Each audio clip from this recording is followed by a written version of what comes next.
Are you looking at me right now saying, Daddy Cornstar, why do you have a...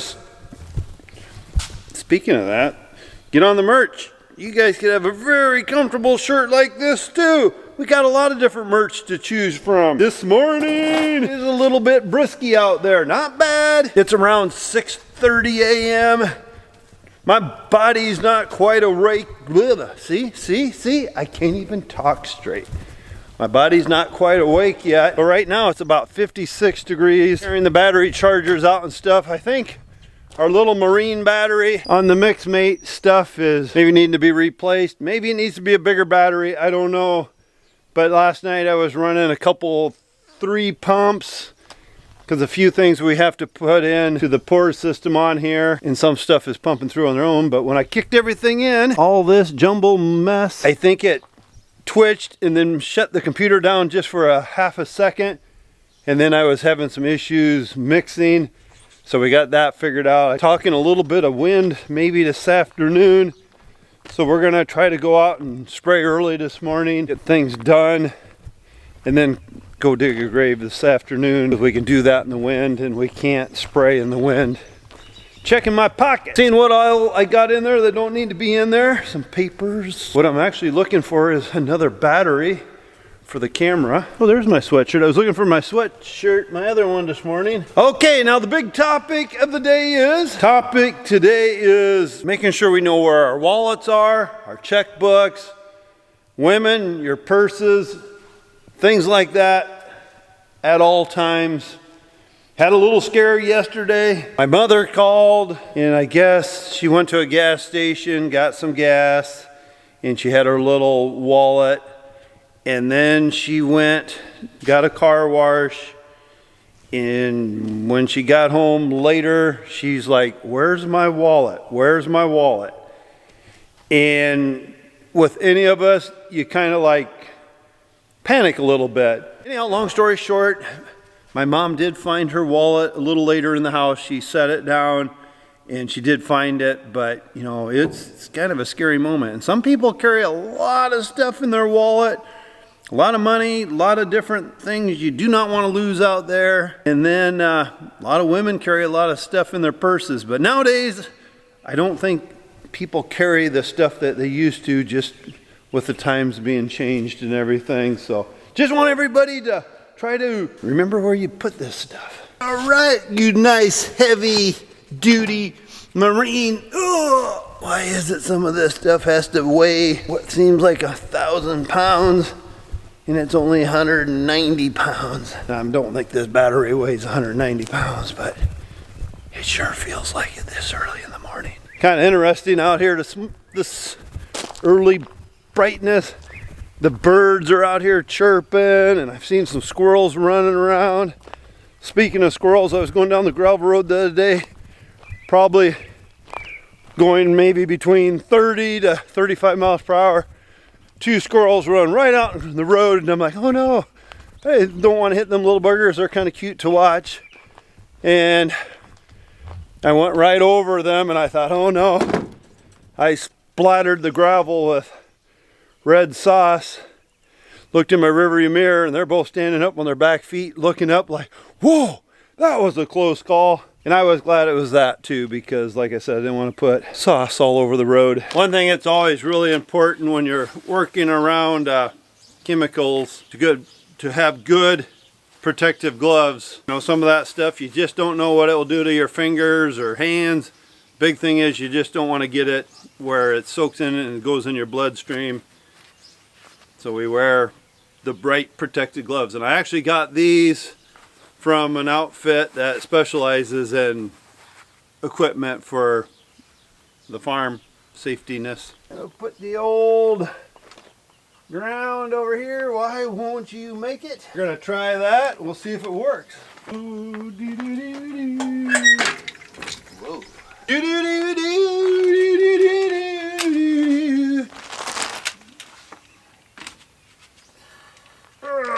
Right now, for some reason, it just seems like I'm crammed in up here on this. Everything's just crammed in. We got a lot of stuff on the trailer right now for spraying for beans. All right, that one works. That's good. That one's working. That's good. Okay, waiting for Cole to come out. He's gonna make sure everything's set up right with the mix mate and everything. And once both those pumps are fired up, then we'll take out of this one here. We're in the Hagee sprayer here. All the controls, whatever you want to look at. This is the container, I shouldn't say the container, this is the stick that makes it go forward, backwards, runs my boom height, turns on and off my sprayer. Should probably give you a little better view, but this one turns on the sprayer, raises up and down booms, raise up and down booms, raise up the whole boom. Just a bunch of fun little buttons to play with. But we're gonna start the engine, let it warm up. We got filled up as you guys seen. We go down here to the key. Oh yeah! I think we will turn the air conditioning on and get sticky in here quick. If you don't have the air going with everything running and the engine and the monitors, puts out some heat. Over here, wait, hey, guess it's automatically gonna do its thing. Are we ready? We don't need to see all that. We got 20 gallons an acre we're gonna put on. GPS, yeah, okay. Waiting for the airbags to fill up so my hydraulic hoses ain't touching my tires. And we'll be ready to go to the field. Running the sprayer might not be one of the most exciting jobs in the world, but it is one of them kind of important jobs to try to get out, get your weeds at a timely manner in the field. But boy, sometimes you get in this thing and you're like, I don't want to get in it again. I don't want to. But that's why I thought today I'd try to get some videos of kind of what goes on in the sprayer. You know, there's a lot of guys and women that do this for a living, meaning, you know, like at a co-op or maybe a farmer that custom hires out. Then that's a lot more responsibility because they're going on other people's farm ground, and the scary part there is you're driving on people's farms that you may not know, and sometimes they forget to tell you about a big old washout or some object out there that you don't want to run into. Some are things we got to remember as a farmer if we're hiring somebody. If you know there's things out there that they need to look out for. Hey, before I forget, I like this too. On the booms, when you go to open them up, let's see if we can see this. On the very end there, you'll see a boom coming up. It will make this 90 feet wide, this boom. But what I was gonna say, if you're having other people on your farm and stuff running around doing things, it doesn't hurt to let them know that there might be an object out there, or maybe an old well with pipes sticking out of the ground or something. I'm just using, or a big old rock that's hidden out there. As a driver of a sprayer, we'd rather know about it than find out the hard way. Okay, I gotta remember how to prime the old pump. Prime the old pump. You can kind of see where I need to turn.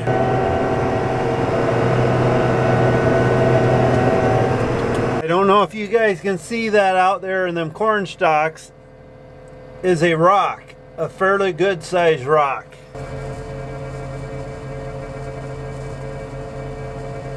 Tell you what, the rock was actually a little heavier than I was expecting. Sounds like Ellie's down there waiting for me to get off the sprayer.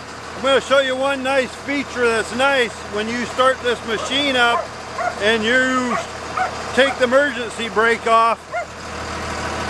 The ladder will come up.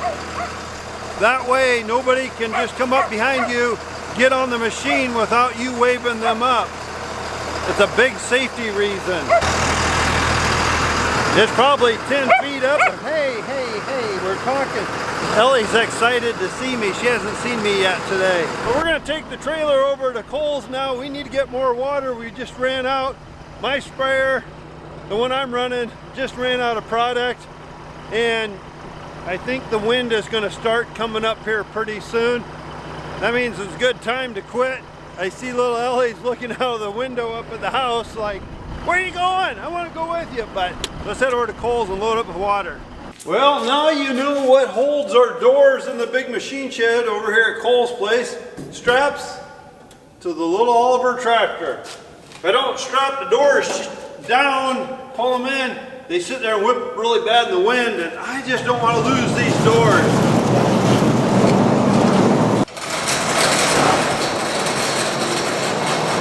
my dad bought this brand new in 1959 or something like that, so it's been around for a while. You're probably looking at it thinking we never drive it as pretty as it looks. And it still runs. I guess I should fill you in what we're going to do. We need to get the semi out, the backhoe out. We have a full-size grave to dig. We just got a few things to move, and one of them, the 340 case tractor, we're gonna have to get it out of the way.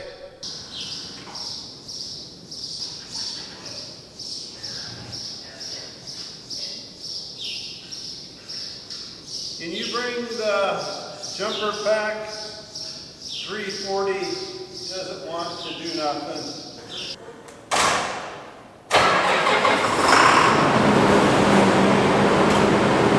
I was a little nervous there for a minute. It wasn't going to start.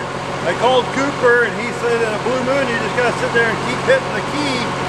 So I must be getting a short connection or something's not getting good connection, but I did that while I was talking to him. It started up, but I need to get that out of the way because the semi's behind it with the backhoe on it. So I was getting a little bit nervous.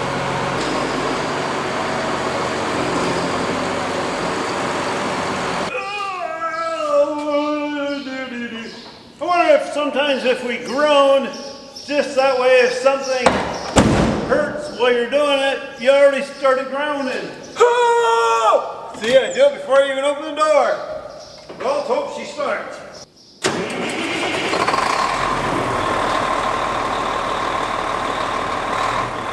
I think every day the wind almost has to blow a little stronger than we want to, but we're at the cemetery. The wind ain't gonna bother us out here.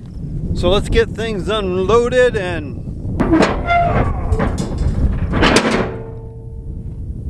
they are heavy.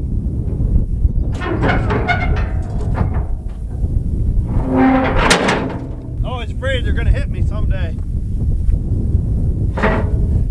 What I'm doing right now, according to the stone and everything, somebody is buried right here.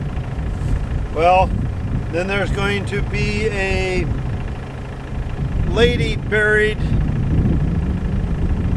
I'm trying to think how to say this to be. This is a family plot right here. So it's mom and dad. They've had one son pass away. So better check this out. So this kind of makes sense. One of the boys have passed away. And then mom passed away now, so she's going to be buried by her son. And then someday down the road, hopefully a long time, the dad will be buried out here. So what I'm trying to do right now is I got a probe to find where the vault is so we can put mom right beside her son.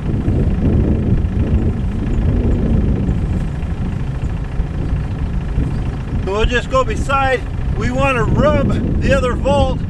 If we leave a slab of dirt, what happens is that will cave off overnight. What's the deal?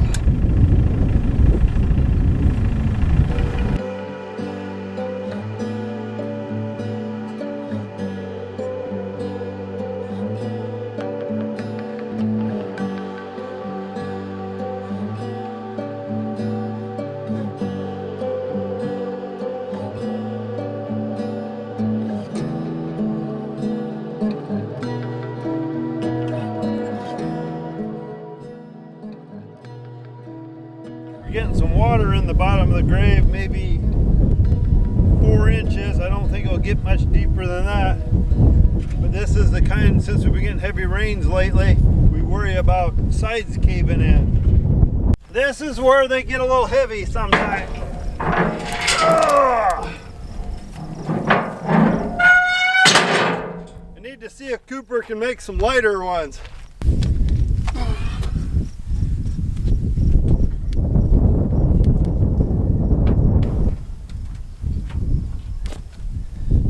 Sometimes a guy doesn't realize how much climbing he does on equipment, up and down. This old Oliver tractor, every time I get on it, probably 5, maybe 6 years ago, there was a little young man that came out, and I think he was like 5 years old, and it might have even been his birthday if I remember right. But he comes out here, and I remember outside, I picked him up and I says, "Who's your favorite?" And before I could say Daddy Cornstar or Cole, he goes, "Cole!" Well, I had a $1 bill in my hand, and he grabs that, and should have gave him a $5 bill. But anyhow, he gets on the Oliver tractor, and it was just something else how this little boy, from seeing the videos, he knew how to turn this dial, how to turn the key, whoops, how to turn the key, and how to start it, just from watching the videos. I just thought that was the neatest thing, and he was such a happy boy. And one of the coolest tractors, I think he said, was the old Oliver tractor. So it's funny how when you meet different people, how you remember different things about them. So hopefully someday I'll meet that little guy again. He's not so little now, but I remember he was from out of state and everything, and Mom and Dad were with him, and I'm getting blinded by the sun.